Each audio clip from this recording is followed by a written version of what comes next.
It is one of the most aptly put session by our team because the first speaker for the day is one of the icons of education industry. Uh, you know, he's been adding years back, and since he has been involved extensively adding value in all aspects of the K-12 and the higher education ecosystem and skills especially. Uh, I think a man who does not need any introduction, but I think deserves a grander one than this. Mr. Vinesh Menon, he's the CEO of Human Development and Social Impact Solution of Ampersand Group. And we proudly say that he's also, one of the key mentors of Universal Mentors Association. A huge round of applause for Mr. Vinesh Menon.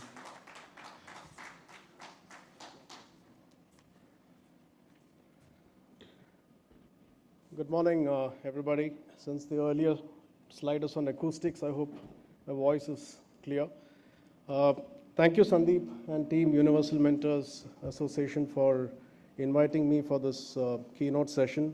I honestly think you overdid with your introduction. I don't deserve so much. And especially today, while I thank all of you for having me here, I genuinely believe that I'm a little bit out of place and a misfit because I really represent the school education sector, and all of you luminaries, most of you luminaries sitting in front of me are from the higher education space. So I really won't be able to add much value in that area except for the fact that we do skilling and skilling related services on behalf of my organization. The keynote session, as I understand, is mostly for setting the tone of the conference ahead and to kind of give a little insight into what should be coming. But I'm going to take the liberty of not doing that. I think there are many more eminent speakers who can do that. And therefore, I would like to simply stand here since I got the opportunity to share my thoughts as a fellow, as somebody who's in the education sector, just like all of you, and just share whatever is going through my mind. Probably it's more like an exchange of thoughts. Last week, two of my nephews, these nephews are from the family, but they have really not met each other also. That's the way Indian families are becoming these days. But both these nephews of mine went abroad.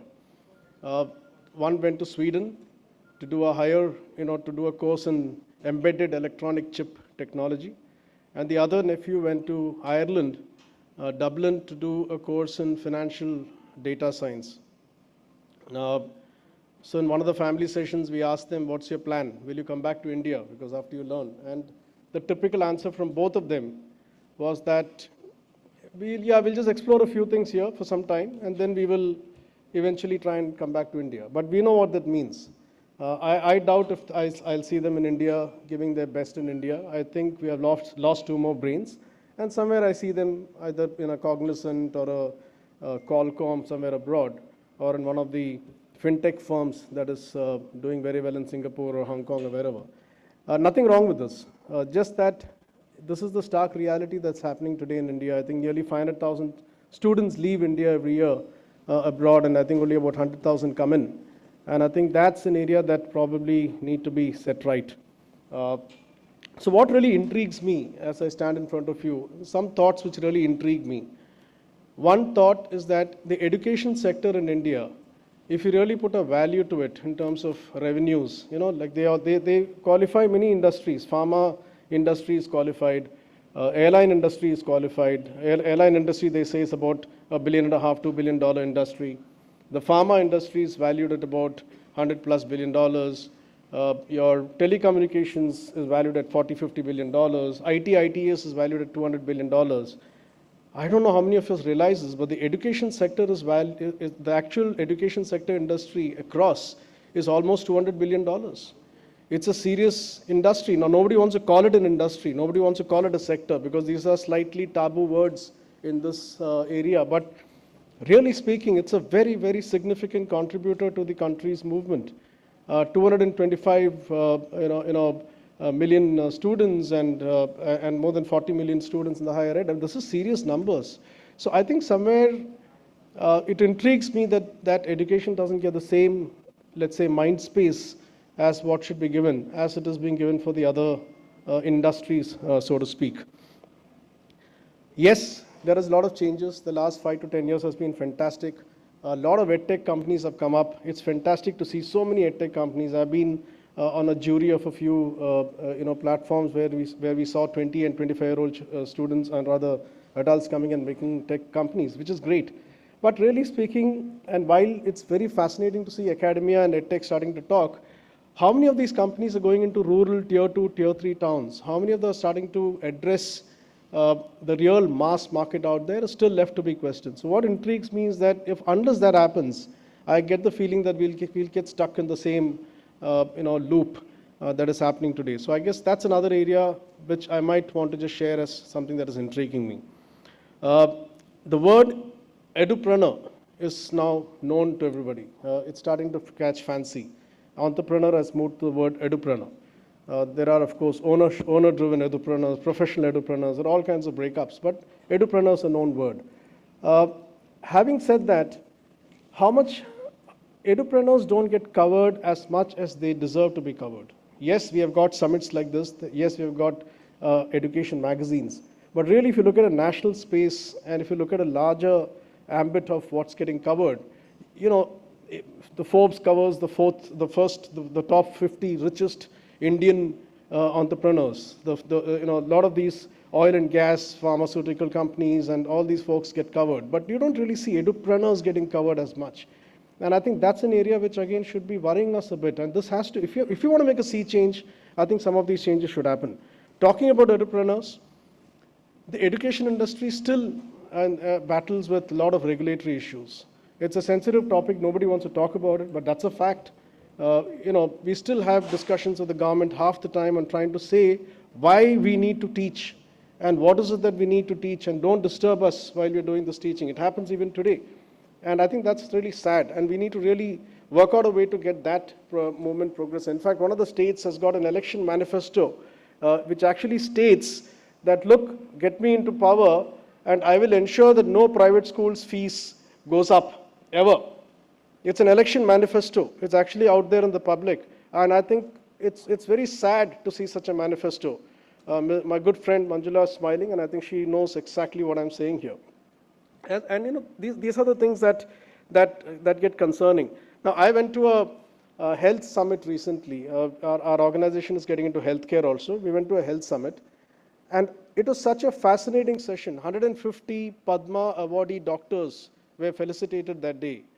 The Union Health Minister, Mr. Mansukh Mandaviya, was there for almost 2.5 hours. The Union Minister of State, Ms. Bharti Pawar, was also there with them. Both union ministers sitting there for 2 to 3 hours, having dinner with them, interacting with everybody, and I was kind of lucky to be part of that session. Why is it that we don't have something like that ever in these kind of conferences? Why don't we have the Honorable Minister of Education, who incidentally for the first time, it's good to know that education, higher education, skills are all now under one ministry, which is great because he can actually stitch it together. Why is he not there for a long time, and why can't we have similar Padma awardees or Padma Shris or whatever in the education space that get acknowledged? Just think about it. These are areas that intrigue me.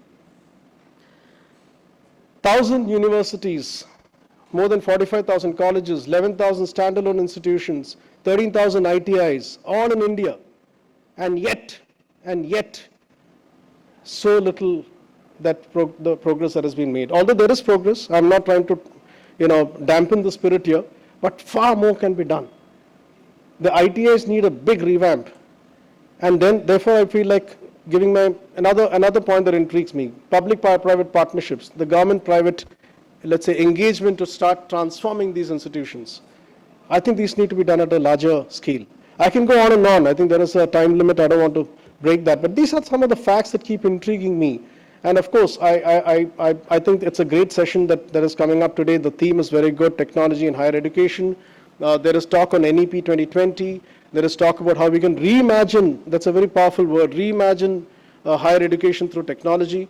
And I think the topic of understanding how technology can help in careers of children or students is very, very effective. But somewhere I would urge all the panelists, all the speakers, the audience, the engaging sessions to somewhere touch upon the larger let's say the issues that plague us in the education space. Because if you really want to make a difference in the next decade, leverage ourselves to try and make a difference to the current young generation. I think some serious disruptive movements have to start happening at a much faster pace. With that, I just wanted to, end my monologue, just give my little thoughts. Thank you very much. Have a wonderful session forward, and I congratulate all of you all for being here. Thank you so much. Thank you. Can we have a louder round of applause? I think it's a morning, for such a wonderful speech by Mr. Vinesh Menon. Now I would request Dr. Indrajit Bhattacharya ji to please join us on stage and felicitate Mr. Vinesh Menon with a bouquet and a speaker's memento.